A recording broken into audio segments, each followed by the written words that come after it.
from the heart of Dubai, where tomorrow is being built today, to the world. Welcome to the CTO Show with Mehmet. Here, we redefine technology and reimagine possibilities. With Mehmet, delve into the riveting realms of AI, cybersecurity, and digital technology. Experience the thrilling highs and lows of startups. Immerse yourself in the spirit of entrepreneurship and witness the future of business innovation being written in real time. Now, without further ado, let's tune in and explore the future.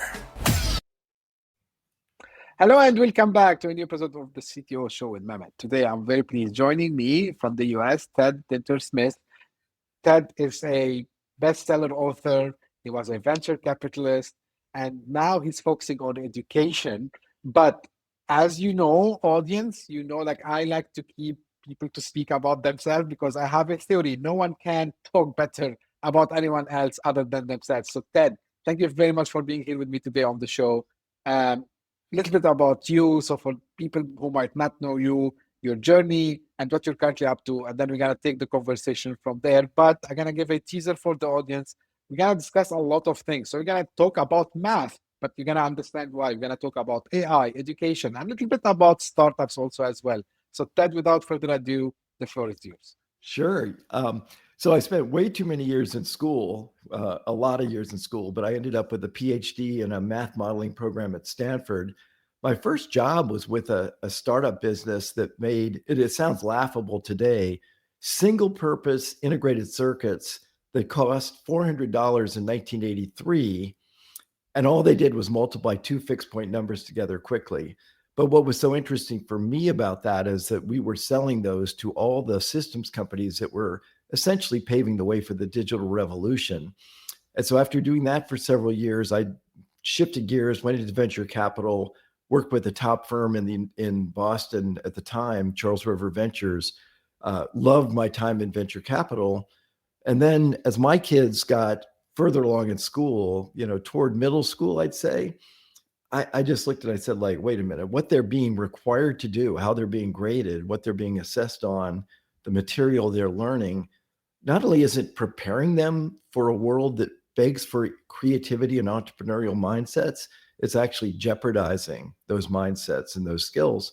So I dropped my venture capital career and took up being kind of a warrior on the cause of aligning education priorities with what will really prepare us for life. And education resources don't necessarily limit themselves to K through 12 or K through college. They can be community colleges, boot camps. They can be a whole range of things because there are really none of us, no matter what our age, that wouldn't benefit from upgrading our skills and expanding our mind horizons. Ted, there was something while I was preparing for the episode today that you said, which immediately I was hooked because I felt that there is something wrong, but it's good to hear it from you. So you said we studied the wrong math for decades. And I felt this honestly for ages. But what do you think is the right math that we have missed? And why do you think it was kept out of the classrooms? Why they didn't teach us about it?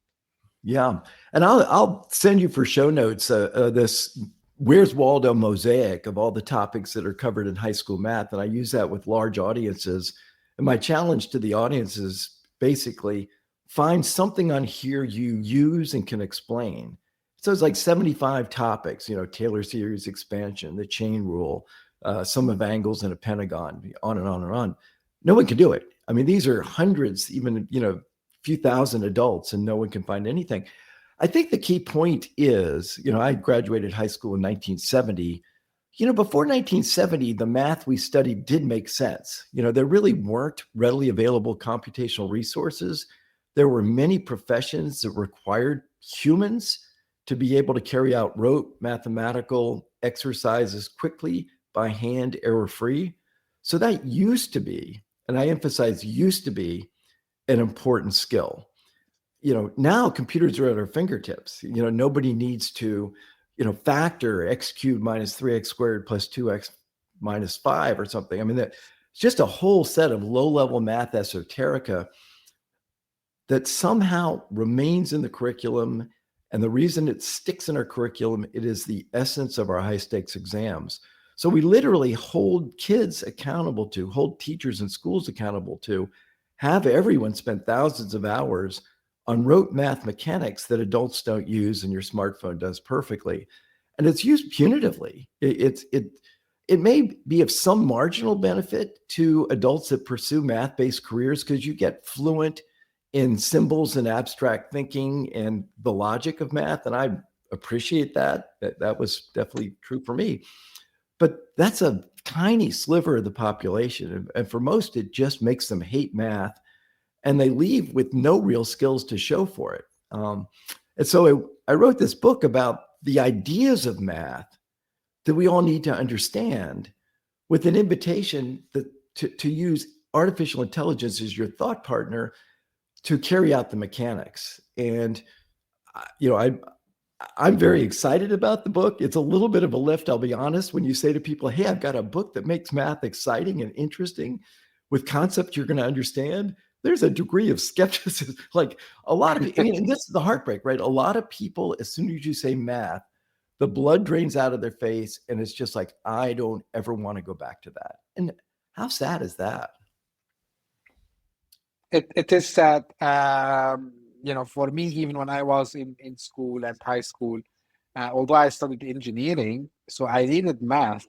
Um, but I was always asking myself, like, why we need to memorize all these like old formulas?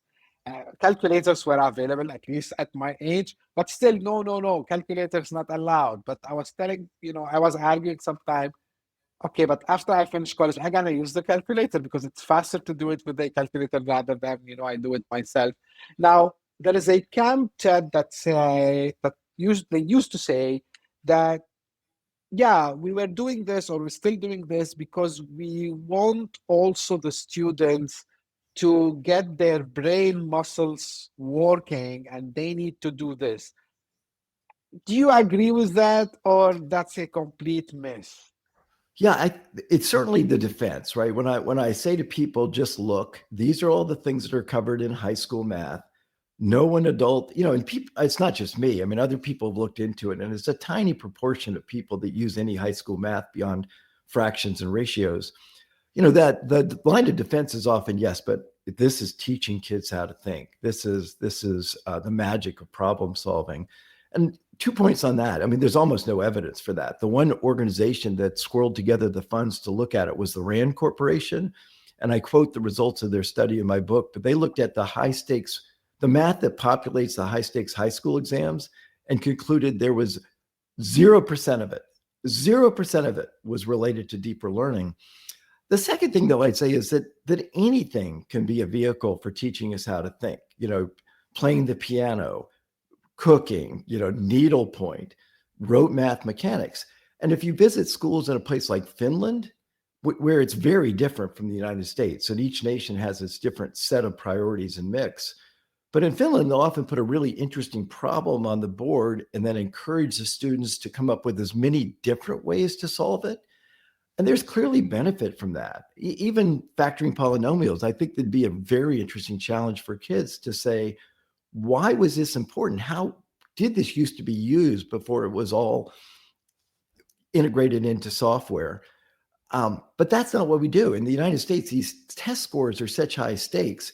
When I visit, and I visit a lot of schools, the basic mandate there is, we're going to teach you one way to do it, and we will actually mark you down if you don't do it the way we taught you. And the reason for that is it's speed, efficiency, and accuracy, right? And so when you see a kid that is marked wrong for getting a really interesting answer because they didn't do it how they're taught, I mean, that's heartbreaking. But the book goes right at a lot of math concepts that beg for creativity. And I think your audience, no matter what walk they're in, can relate. In my business career, I used estimation all the time. How do I estimate a market size? Prediction. What do I predict future revenues will be? How do I optimize an allocation of resources across our fund or within a portfolio company? What algorithms are behind the work of these companies? How do you make important math-based but creativity and logic-based decisions? These things are all very interesting, right? But they're not one right answer things. They're creative and expansive challenges. And just to stick with that example, I mean, how do you estimate market size? Like there can be really great approaches to that. There are important trade-offs between the cost and the accuracy. It begs for precise definitions. Companies, I've seen many startups go way wrong on poor estimates of market size. I've seen companies nail it because they had a clue. They're really important skills, but because there's not one right answer, they don't fit into high-stakes standardized exams. And because they're not on the high-stakes exams, they're not in the classroom. Ted, did your career as a venture capitalist also expose some of these things for you? Just because you were mentioning about the valuation of the companies, because I mentor sometimes entrepreneurs part of a program, and every time we reach the financial modeling and we reach the preparing kind of a ask for investors, I would say 95% of the people freaks out because they said, "Oh, it's math. We are afraid of it. We don't want to do it, or we want to get someone expert in math." And then I go back to them and said, "Hey, like it's not the case." But like how this also affected maybe even sometimes startups and entrepreneurs who are looking for raising funds in freaking out because it's math, it's complex, we don't know how to do it. So either they go and do it wrong, or maybe I don't know, maybe of course you have more experience. What went wrong with them? Like how this affected negatively on startups and businesses in general? Yeah, and you're right about people often freaking out. And I think a lot of people just get lost in a blur of symbols and abstraction that it shouldn't necessarily be the case. And in my book, I start each of these chapters intentionally with something I've participated in or observed with kids in sort of grades 3 through 8, just to make the point that you don't need an advanced degree to come up with creative ways to estimate how many jelly beans are in a jar. But what I observe, and I was in venture for a long time, and so I've easily been in 1,000 board meetings, is all the time, kind of on the fly, we'd say, well, what if we change this? Like how would that play out for revenue streams and costs over the next 3 to 8 quarters? And that there's sort of that ballpark estimates based on a clear understanding of what you want to accomplish, based on almost like back of the envelope calculations where you understand the ideas. And now with AI, when I started writing the book, ChatGPT often couldn't add numbers together. I mean, it was quite primitive when it came to math capability. And you probably read, many of your listeners will have seen the recent results where ChatGPT was in the top 10% of the International Math Olympiad. So these are the very best high school kids, generally seniors globally, taking on very difficult math-based problems. And without even reformatting them for the LLM, ChatGPT top 10% today, or a couple months ago. And you know that in a year or two, it'll be the top 1%, and then it will be better than any human could ever do. The point there is AI can do the rote mechanics. What humans need to understand are the core ideas, which are relevant, what questions to ask, what things to push on, and how to connect them to what's going on in their life. And you'll see it, like we want to put in a new data center. Great example. I was talking to somebody yesterday whose job was to raise funds for these cavernous data centers. And, we were talking, I said, like, what kind of math do you use for that? Well, we've got to estimate the overall budget. We've got to predict the cost over time of energy for this facility. We've got to predict the demand. We've got to understand how we can optimize around most recent advances in chip technology. It's replete with interesting math ideas. And I sort of as a joke said, and how often do you use arcsequence? And, people just look at you like you've lost your mind. I mean, of course, nobody uses arcsequence or And even no one does. I mean, even scientists and engineers aren't doing complex closed form integrals by hand. Yet we continue to make calculus, which is exactly that in high schools, the high water mark for math education, and often forsake, by the way, statistics in the process, which is essential for career, for citizenship and life. Yeah, like it's unfortunate. Like we force people, I mean students mainly, to take things that they don't like. I decided to take, an approach with my daughter, honestly. She doesn't like math, right? She's in high school. She doesn't like math. Like every parent I know in my place, oh no, math is important. We need to get another tutor at home to make you stronger at math. I said, look, fine. Like if you don't like math, it's not the end of the world. Like, but you need to know if you need to have something to calculate how to use tools to get the answer that you want. And guess what? She got better grades in math because I did that. No, Now, yeah. I mean, once they see yeah, the relevance, once they feel like this could actually make a difference in my life, there's more motivation. And yet the way we approach it, right, is we show them no relevance in life. And, would I love to change everything about the math curriculum? I would. But that said, I think if a kid can see ways that math is relevant, they will take the math they're assigned more seriously. yeah, absolutely. Because once they see the practical side of it, actually they enjoyed it. If you ask them, they would enjoy if they feel they are doing something practical with it, like not just the theory. I always remember myself, like, of course, high school, university, we studied a lot about differential equations, integrals, and I don't remember any of this now, of course. Now, but the other thing, Ted, which is related to education is, and you touched base a little bit on it, but how we can change that, which is we put the students in, let's say, 1 hour, 2 hours time frame, and we expect from them to answer an exam, and then we measure them if they are successful or not. How do you think, what do you think we should do to change this also as well? Still today, I'm sure in the US, in other parts of the world, you need to go and do a SAT exam or whatever it's called now. And actually, every single place in the world, they follow almost the same concept.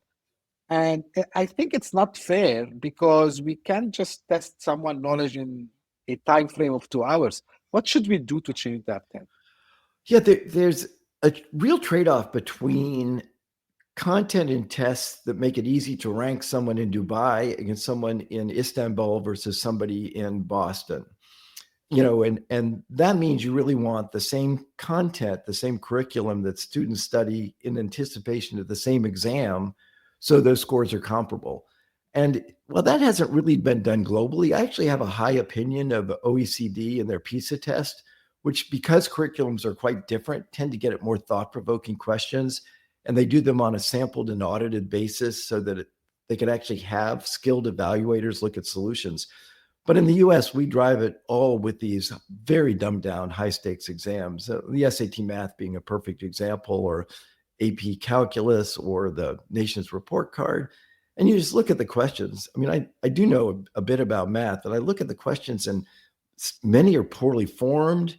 Most have nothing to do with life as an adult. And, but you realize it's there because in our country, you can compare a kid in North Dakota to a kid in North Carolina to a kid in Nevada. And it's, do we care more about ranking and sorting kids, or do we care more about giving kids a sense that math can help them in life, opening up their eyes to the beauty and power of math, and making sure they come out of that experience understanding the ideas? And we do a lot of the former and essentially none of the latter. And to your, specifically to your point, if you gave kids a challenge, let's go back to the jelly beans in a jar, and you said to kids, and I've done this with schools, like, challenge your kids to come up with as many different interesting ways to estimate how many jelly beans in the jar. Even fourth graders can blow you away with approaches adults that, I had never thought of. I just said, like, wow, that's so interesting. And you realize, man, that's expansive. That draws on creativity. Now, there's, at the end of the day, logic and math behind it, but it shows that math is really the language of ideas, not a sea of rote. And I think that's where an informed adult can look at those creative approaches and have an opinion on this is really well thought out and could be quite effective. And this one makes not that much sense, but you can't do that challenge and rank a kid from state to state or from country to country. And so it's that trade-off. Do we standardize so we can rank, or do we align with real world needs so we can empower? And I'm clearly in the latter camp. Yeah, same from my side. Now, the other thing, and I know maybe we are kind of repeating ourselves, and but this is that is the future of humankind, in my opinion. So two things. First, now in the age of AI, everything is changing. Yet we go to schools, and this is global because I spoke on the podcast to different people in the education technology sector. So we still kind of use the inherited system from the 19th century, which is called like it's the kind of a put the children in a factory setup, and then they go from rank to rank. And then the other thing, which is the curriculum itself. Now, in the age of AI, and just as I was telling someone, before this interview, that I never seen a fast-paced development in technology similar to what we are seeing now in the AI. So yeah, we've seen like different waves. So the first one was the transistor back in the 50s, and then we in the 20th century, and then we start to see the microchip, microprocessors, phones, mobile phones, smartphones, but it was like waves that it used to take at least 10 years to see, the impact. Now in the age of AI, we're talking about months. So what fundamentally have to change that? How we could get rid of this very old system to prepare the next generation? Yeah, well, I want to follow up. That's a great question, and the one of the concepts that recurs in my book is exponential growth. Or compound, Right. interest growth. And it's a very difficult concept for humans to understand because we tend to focus on the immediacy. So most phenomena look pretty steady as she goes, or in math terms, linear, when we look a few months back and a few months forward. But as you know, technology has advanced for 6 decades exponentially. The chip processing capability has doubled more or less every 2 years. And that means that the amount of change in the next 10 years is more than the amount of change in the last 50, which ought to be an enormous wake-up call for us. If you look at how fast AI is sprinting ahead, none of us can predict where it will be in 10 years, but almost every expert is on record as saying in 10 years, machines will be smarter than any human. And to me, like, okay, we're heading into a world where machines will be smarter than any person. That ought to have profound ramifications for what it means to be human and how humans can kind of have the upper hand in this world. And so what can be done? I've spent maybe 15 years sort of sounding alarm bells in schools. It's very difficult. There's sort of this locked in sense of inertia. You've got lesson plans, you've got teacher training programs, standardized tests, college admissions, parent expectations, a whole set of things block the change. And I'd say the thing that's likely to break that down, which is a very unfortunate thing, is that I think we're heading into a world where almost all college graduates will face limited to no prospects for employment. And why? Well, if you spent 16 years in school being on the receiving side of here's your assignment, do it. And by the way, don't use ChatGPT or, Claude or some other AI engine, but don't use that because that will do a better job than you can do. But we want you for 16 years to do by hand assignments, knowing that ChatGPT will produce something superior. How hireable are you, right? I mean, why would I want to hire somebody for a large salary who demands an office, who wants to know what title will be on their business card, when I can get it for free or $20 a month or even $200 a month? That's just it. And so we've largely in education said, we are going to run education according to the scores on these high stakes exams that are explicitly designed to be graded by a computer. If it can be graded by a computer, it can be done by a computer. So we will produce generations of adults with skill sets that are aligned with but inferior to what machines can do. That to me seems like a recipe for disaster. And so I feel like as people get that, there's likely to be real push. We're already seeing that, where parents are more concerned. People are really beginning to deeply question the priorities and purpose of school. And my hope is that we make the changes fast enough and in a constructive enough way that most people will end up on the right side of this.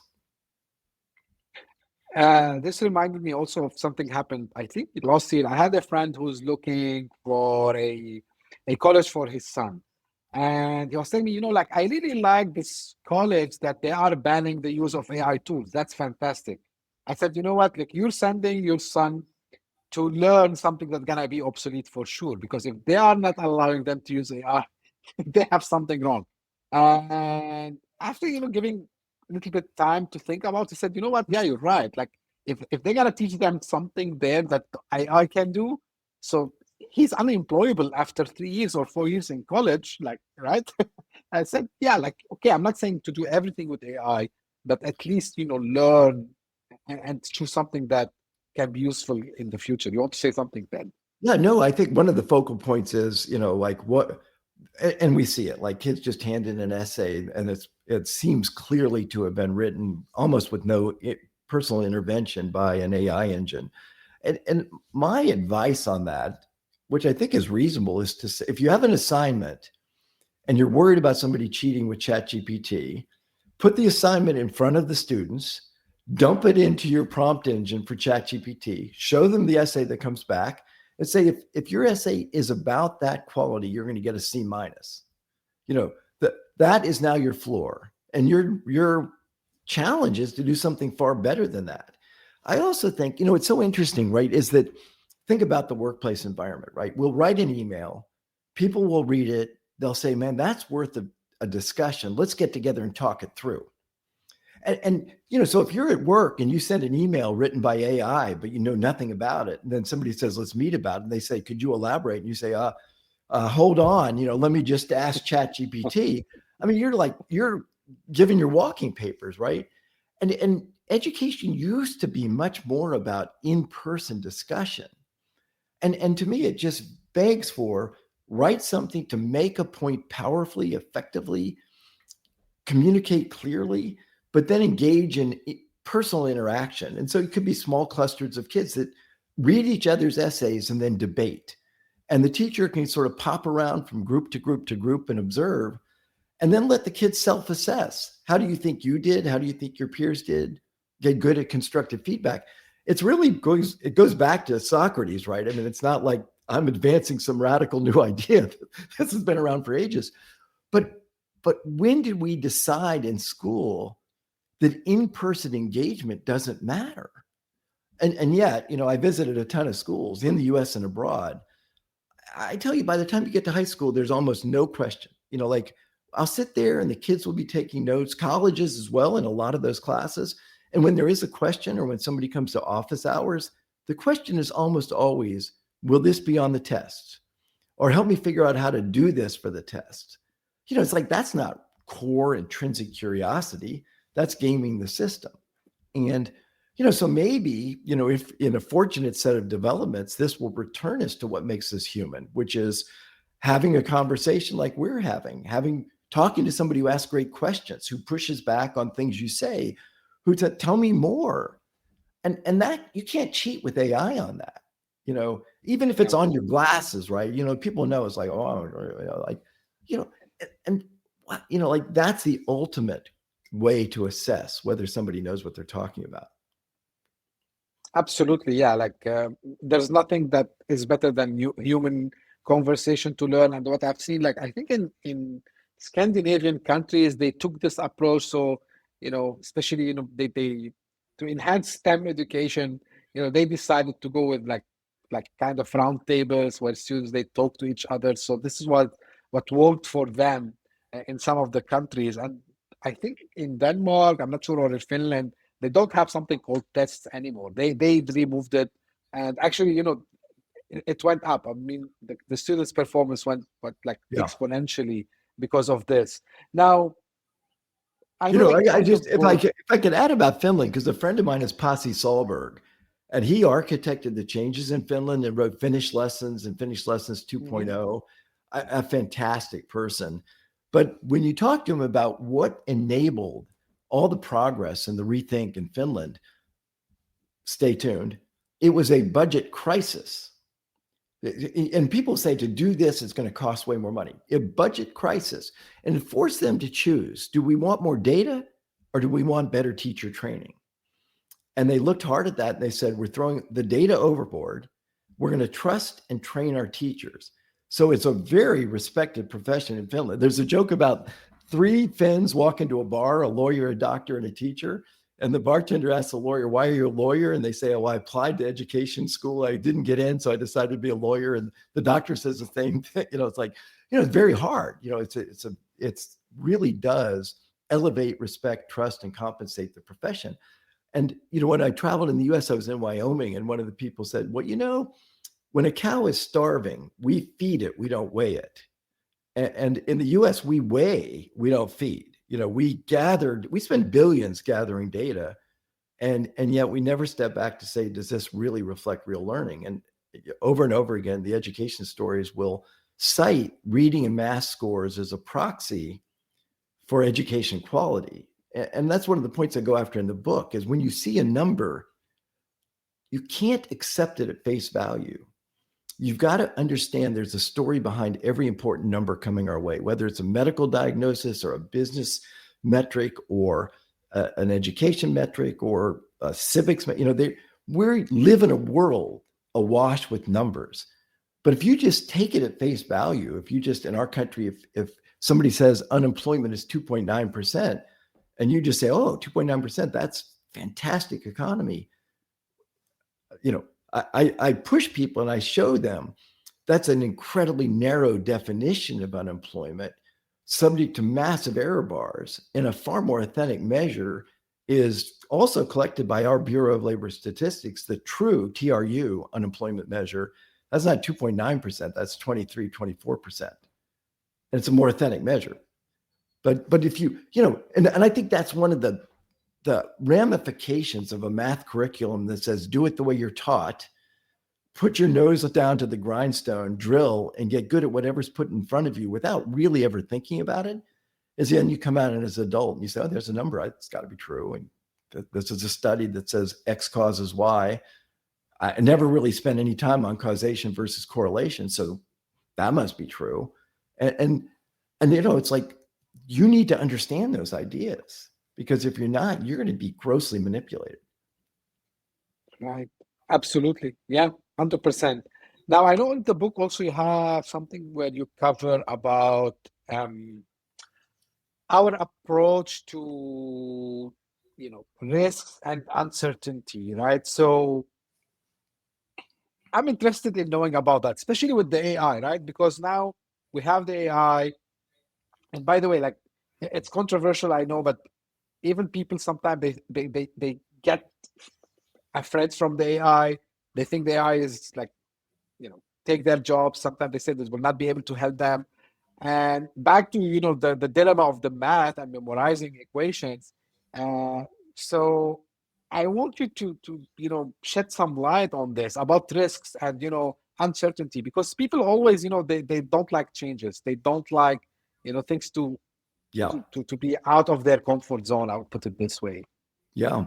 I was very lucky because as I wound my way through graduate school, I started in physics for a year. And I realized that I didn't love physics, and there were other people that were, more, Richard Feynman level physicists than I was ever going to be.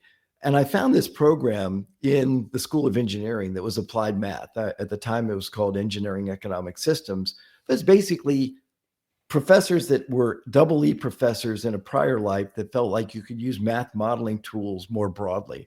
And my thesis advisor was a guy, he passed away recently, named Ron Howard, who, along with Howard Rafa, they were the two pioneers of decision analysis.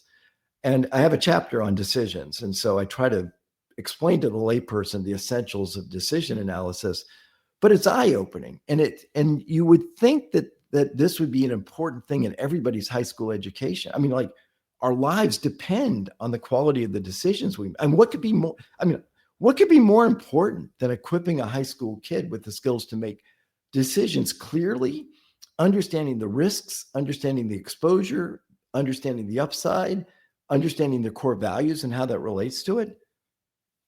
But is it taught in high school? There's a great program with people I work with called Decision Education Foundation that gets that to some high schools, but it's, we need it in every high school globally. And it really was an eye opener for me back then, when you start to think about what does risk really mean and what does uncertainty and just how poor humans are at gauging probability. I'll give you a good example is most of the people I talk to are scared to death to get in a driverless car, because there was an accident in the US a couple of years ago in San Francisco where the video was gory and, they're not safe. Like, I don't want to be in a driverless car until it's completely, totally safe. And then you say, well, do you know how many people die a day in the United States in human-driven accidents? It's over 100 die daily.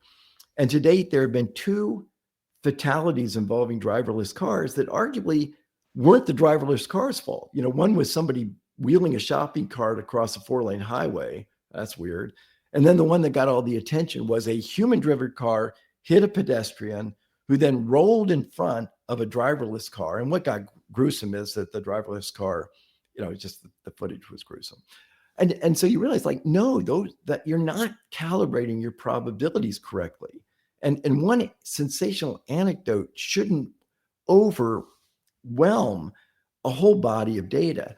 And so, I have several examples that I think are, you're thinking about changing jobs and what a new career path might look like and how you weigh the uncertainties and what class of decisions ought to be just the expected value and what need to pay a lot more attention to the swings in financial circumstances that really make a difference.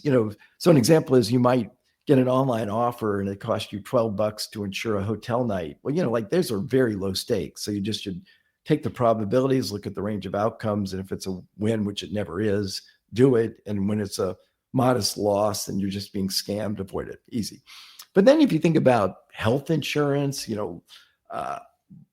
life insurance, there are some really high stakes things where the swings might be hundreds of thousands of dollars and it's no longer symmetric, right? If somebody says, would you take a 50-50 bet? If it's heads, you get another $250,000. And if it's tails, you lose the same amount.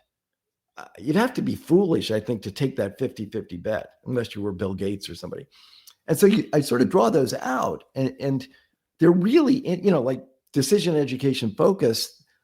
They do things with middle school kids. These are not elusive. I got to it in graduate school, but we're not talking about graduate school concepts. We're talking about things that at a very young age we can understand, and they're powerful, illuminating, interesting concepts. And that's sort of the basic point of Aftermath is, should we focus on the ideas that change your life trajectory, or should we dwell in the world of rote math mechanics your phone does perfectly, you will never use, but it makes it convenient for admissions officers and education bureaucrats and legislators to rank you?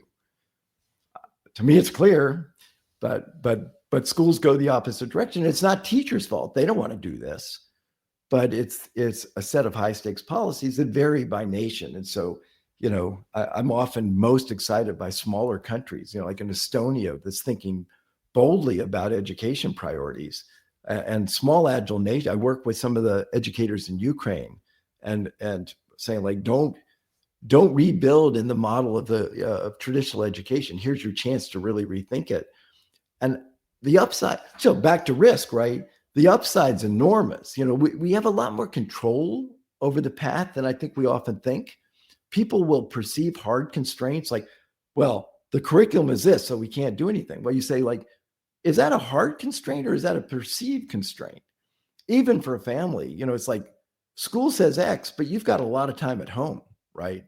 And so you can either tell your kid to spend 6 hours this week on Khan Academy on arc sequence, could do that, get a slightly higher math score, fine. Or you could say, let's spend 6 hours this week applying math to things that come up in your world. Like, and my book's full of that. It's got all these real world examples where there's a math concept, it's relevant and important. I do my best to explain it in simple terms, and then I invite the reader to apply it to other things coming their way. I always tell people, one of the things that I wish they taught us in school, which is related to math actually, is the way how, again, because you come from that background and you did it for a long time, that the math that venture capitalists they use, to build right their projections for Yeah. their LPs. I said, you know what, like, and this is again, it relates to an entrepreneur also as well, because you need to take multiple bets. You need to learn how to do multiple things. Uh, and again, it's math, but not the math that they teach us in school. And I said, if I had this knowledge, I would say maybe at the age of 18, maybe I would have been in completely different place today. But okay, I learned it late. It's good. It's better than never. But again, this is what I am big, I would say, fan of everything that changed the current status quo in education. Math is the majority of part of it, but again, like I was asking someone why they don't teach them economics, why they don't teach them about how banks works, like why they don't teach them about, I don't know, like there's plenty of things.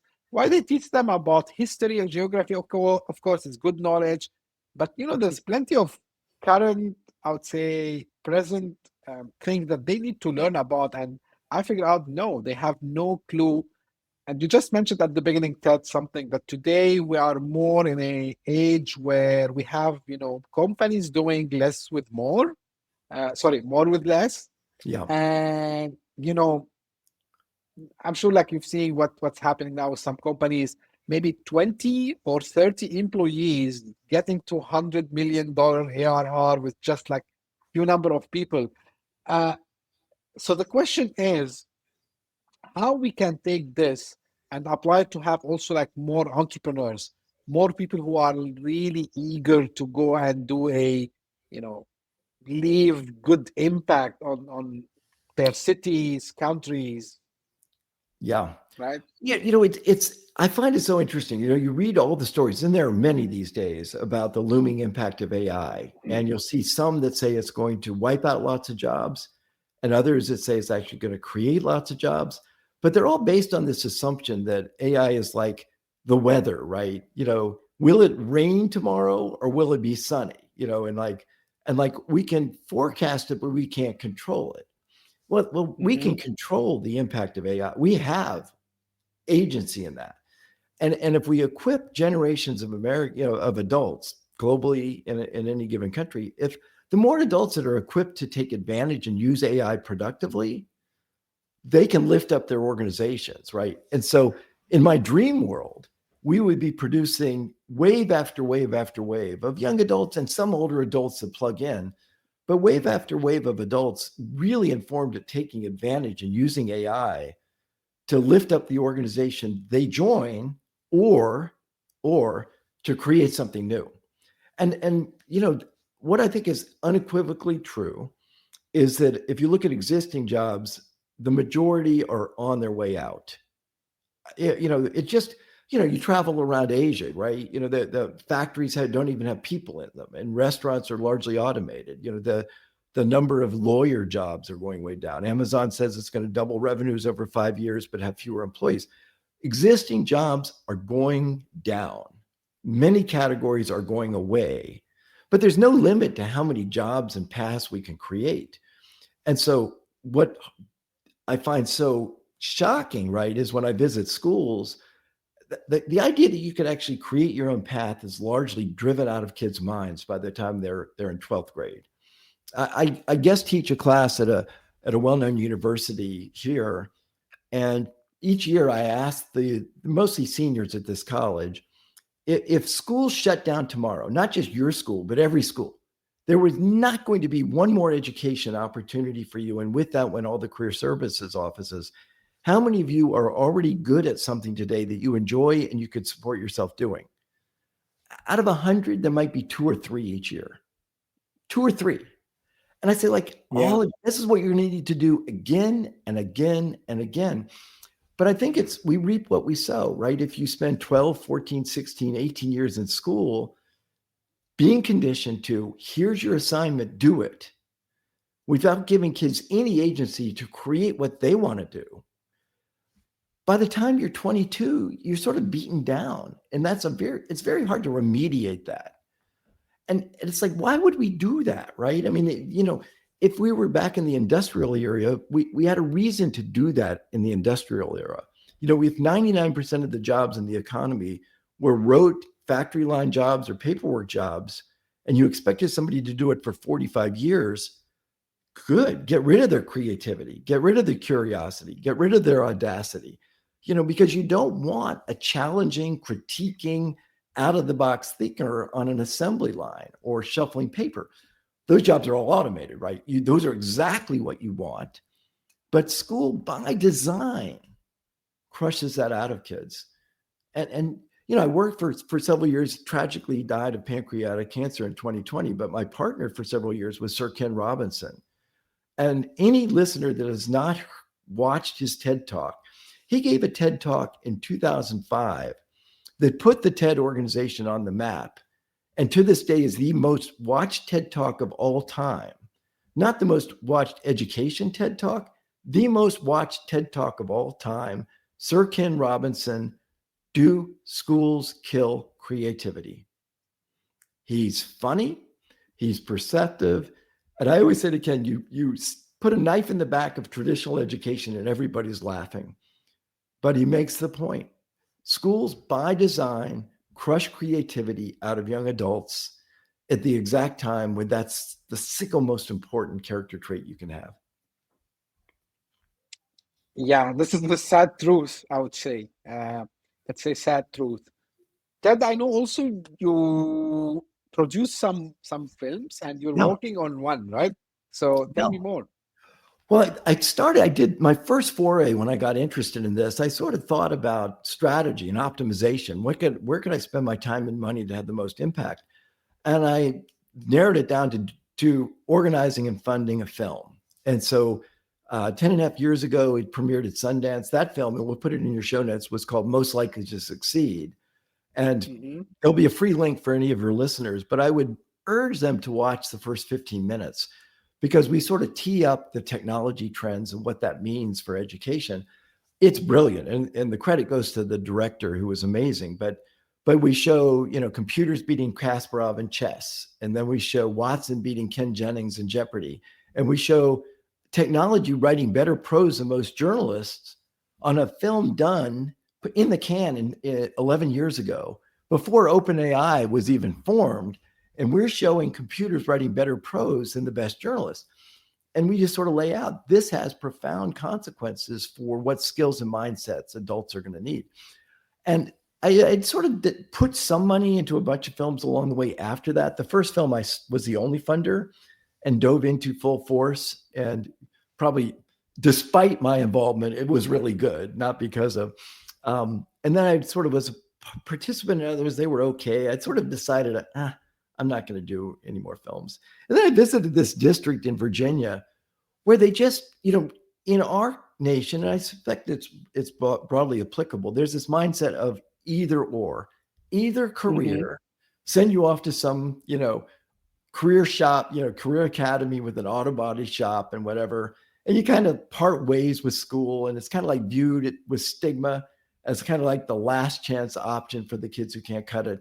But over here is what really is important, which is the academic. Either or, stigmatized, overweighted, and glorified. And this district just rebalanced, right? They just said, we're going to have every kid, whether they intend to go to college or more likely want to go directly to a career, will spend about a third of their time in high school on career-based learning and 2/3 on more traditional academics. And we connect the two.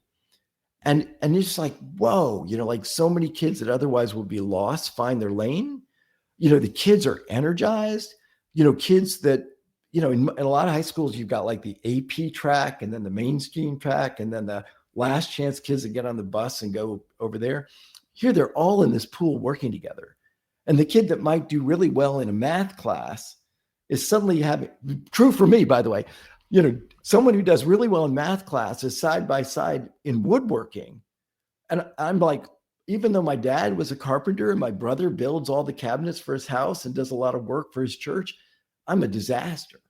But there's a humility that comes from that, because if I'm next to somebody who's great at woodworking, I no longer think that they're the dummy and I'm the genius. And they suddenly have the same view. They say, like, that guy's really good at math, but boy, he's hopeless with this. And it's just reinforcing that respect all paths. And some kids will find carpentry a great path forward. And we show kids like that. Some kids will decide university is the right thing and pursue a medical degree, but why not, when it's free, when it's early? Don't do what Germany does and say at age 14, here is your path. We're telling you what you can do. But ages 14 through 18, exposing you rich, interesting experiences you can sample and decide whether you like it or not, whether you're good at it or not, internships and apprenticeships. And we call the film multiple choice because instead of training kids for multiple choice exams, they equip kids with the skills and mindsets that give them multiple interesting options in life. And it's like, why wouldn't we do that for all kids? What a gift. What a gift. And it's not in the film, but in my talks, I often refer and even show. I'll send you this link for show notes as well. But sure, there's a short video. There's a 2-minute version and a 3-minute version. And if you Google MIT graduation day, light bulb, wire, battery, there was a 45-year tenured professor at MIT. I have to say this slowly because people don't believe me, who concluded that MIT graduates were learning very little real science and engineering. Think about that. You're an MIT graduate and you haven't learned much science or engineering. And so to make his point, they go on graduation day. You have the student speaker. We're now proud graduates of the most respected engineering institution in the world. And they give each of them a light bulb, a wire battery, and say, can you light this up? And the kids are indignant, right? Like, why are you bothering me with such a pedestrian challenge? Of course, I'm an MIT grad. Of course I can light up a light bulb. And then they can't. And the point is that had they along the way shattered a master electrician, that master electrician would light up the light bulb like that, right? Now, that master electrician might not be facile with Kirchhoff's law or Coulomb's law. They might not do as well on the AP physics exam, but they know how electricity works. And wouldn't that be a great world where kids coming through high school had the option to become an electrician, had the option to go to engineering college, but actually were a better student, or we're just a plain adult, and when the fuse box goes out, knows what to do about it, right?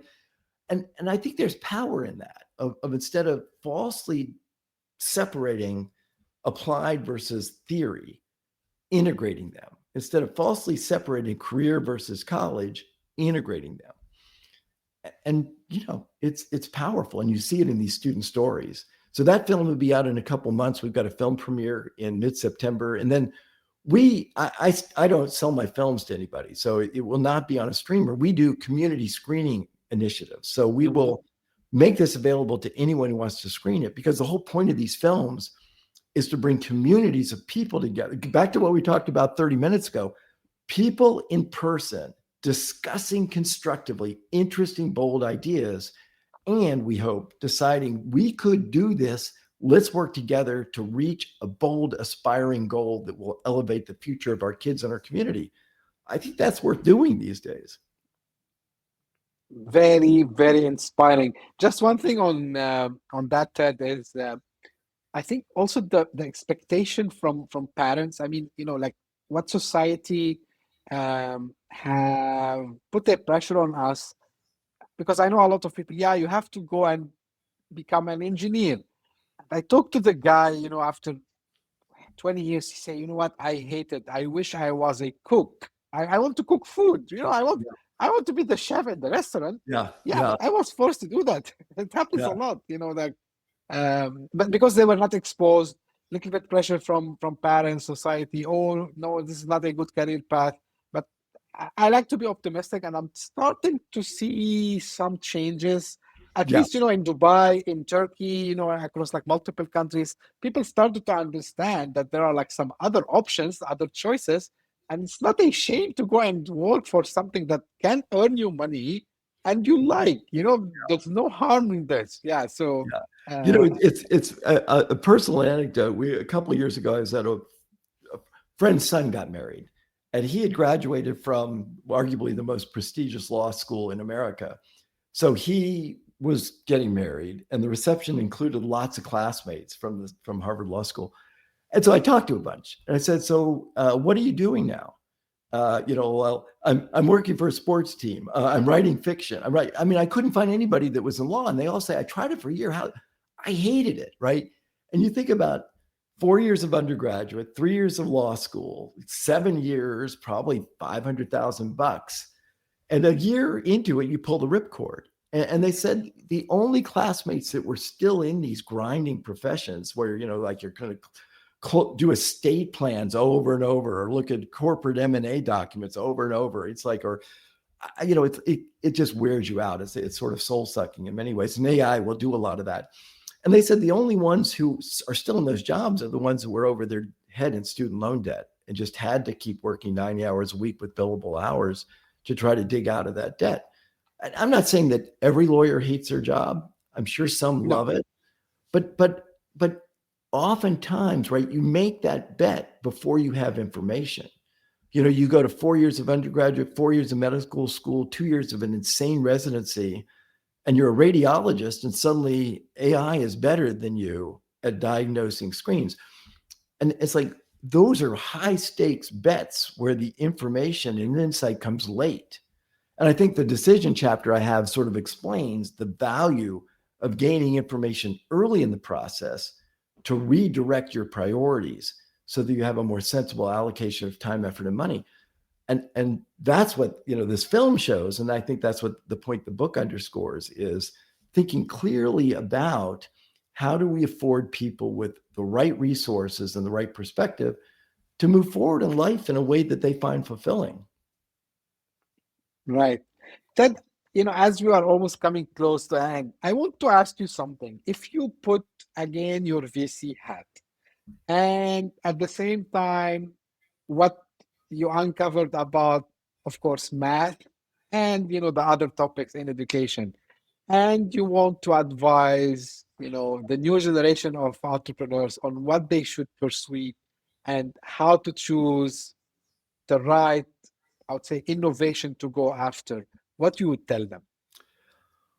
Well, when I was active in venture, I had a pretty good roadmap on particular interesting emerging sectors. And what helped me a lot, right, was in early in the 1990s, I was onto the internet. And so, that was a good time to understand just how big a deal the internet would be and to understand what exponential growth means, to know that it was going to be an enormous opportunity.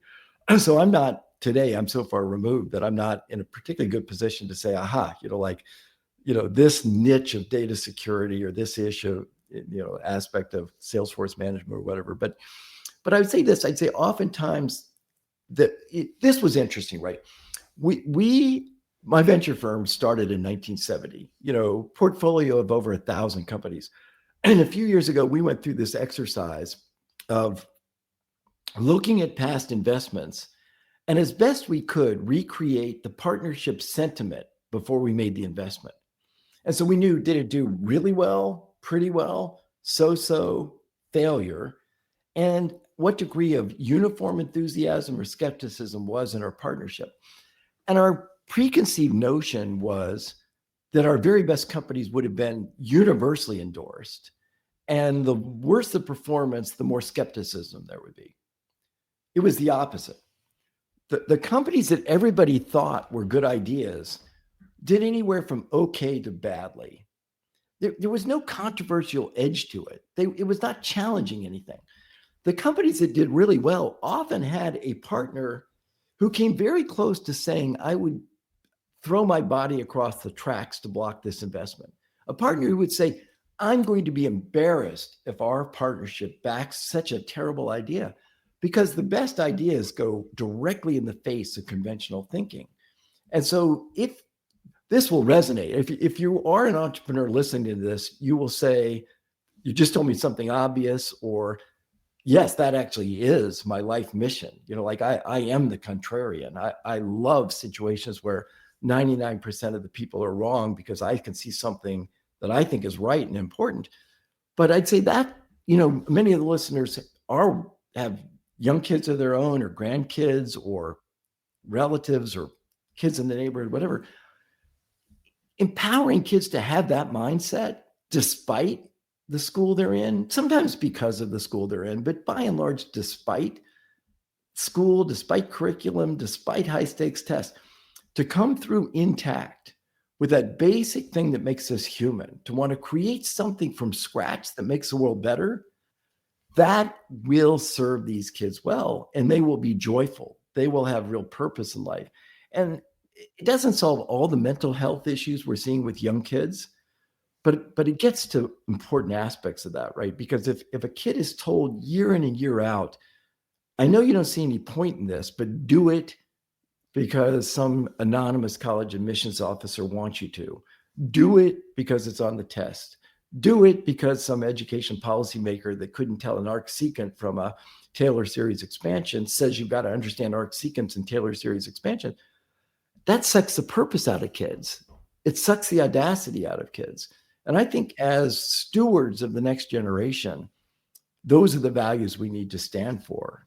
And because we're heading into a world where someone with an entrepreneurial mindset, particularly someone who knows how to leverage AI, has unlimited amounts of interesting opportunities. But if those are missing, take my word for it, they are going to be in for a world of hurt. Yeah. And I think the same applies also on the other side of the table. So this is why in the States, you have a lot of VCs, you have a lot of, it's been like for a while over there, but at least in this part of the world where I live, I'm telling people we need more people also who believe in these like young generation. Although like to your point, I'm kind of similar to you here, Ted, like many times people told me, and it even happened in my career, like you're choosing the wrong company to work for. And I'm saying, no, I'm seeing something I think you're not seeing. Spotting the signals. And of course, this is my mission. Maybe I'm first time I'm revealing this.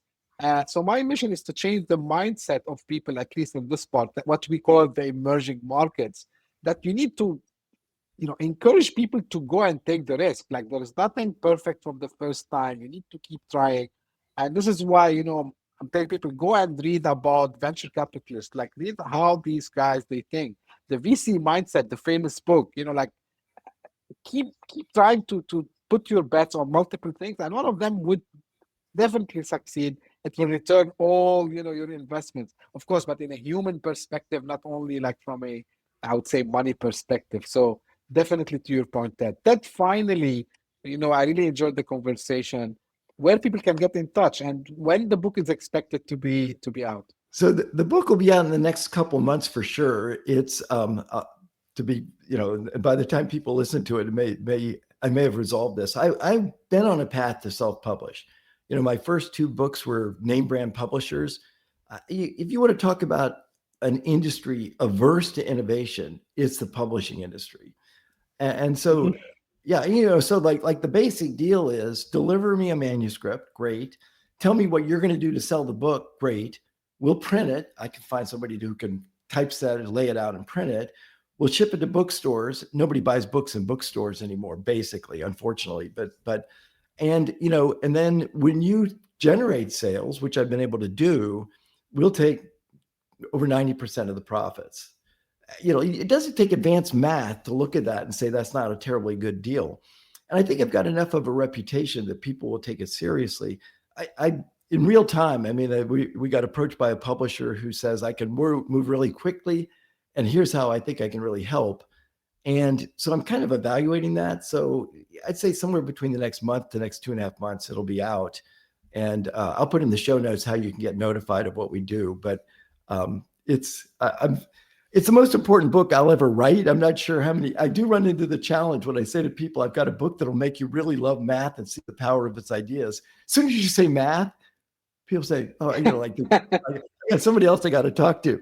And so I got to get over that hurdle. And so that's my challenge. But I do think that I hope when people have an open mind and say, let me take a look, they'll say, oh my gosh. I mean, I'll give you a very specific example. One of the profs in my department pioneered the whole area of evidence-based medicine.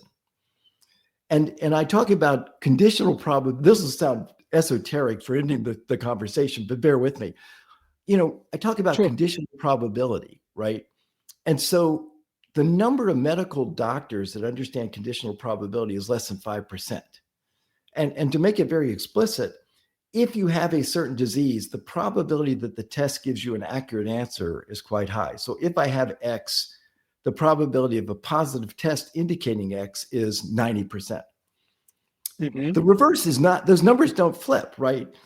If the test says I've got X, the probability I actually have X can be off by over an order of magnitude.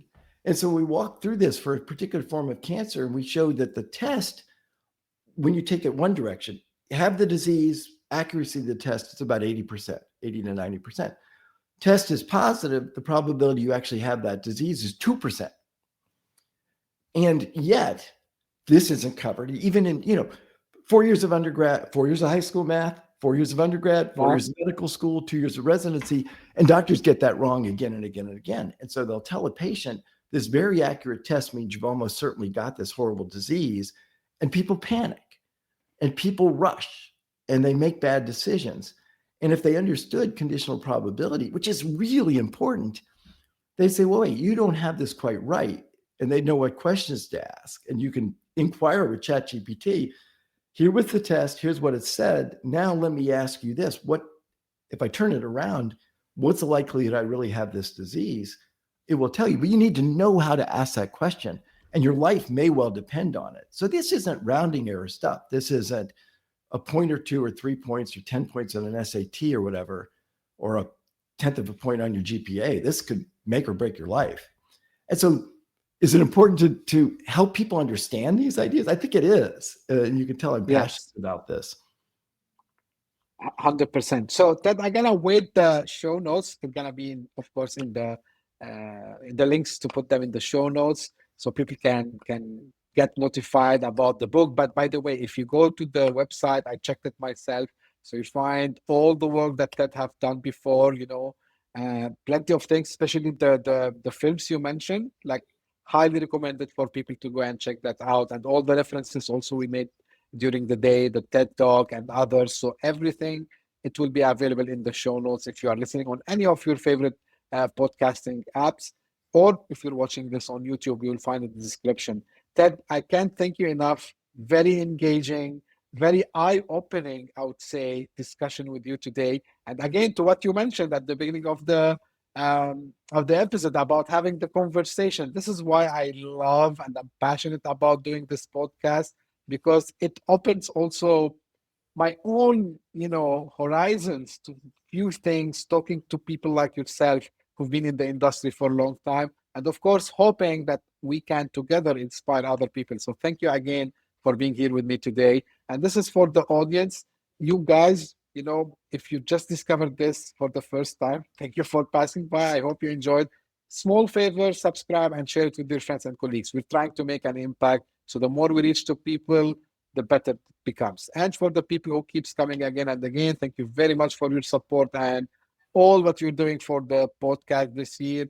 You pushed us high in the top 200 charts on the Apple platform. So we are in multiple countries in the entrepreneurship section. Thank you for that. And I'm trying to break a record. We are on 8 countries at the same time currently. So trying to reach more countries very soon.